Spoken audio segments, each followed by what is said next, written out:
ibang Midnight Express na naman dahil si Micael Daes hindi lang naki-food trip, nag-cooking class pa para gumawa ng sushi at maki.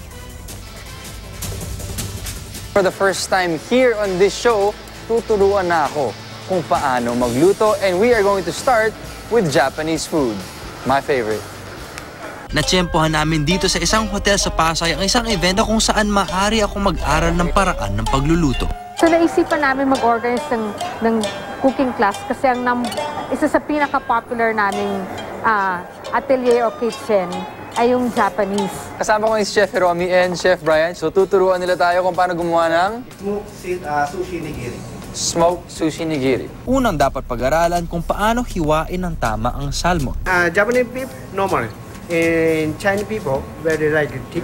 Susunod ang sushi rice. Little water put in. This one rice, right? Rice. Put in. Push here. Put in. Para daw magkaroon ng hangin sa loob. Okay. Turn it. Okay. So sabi nga ni Chef, 8 seconds, I need to make my own nigiri. Okay, game. So ready, set, go. Ki. Taran! At para daw magkaroon ng smoky flavor, kailangang i-torch. Tinuruan din akong gumawa ng perfect maki. So sa standard paggawa ng maki is mostly 90 grams. Dalawang side yung nori. Meron siyang rough side tsaka smooth side. Mostly ang pinaglalagyan talaga ng kanin is yung rough side.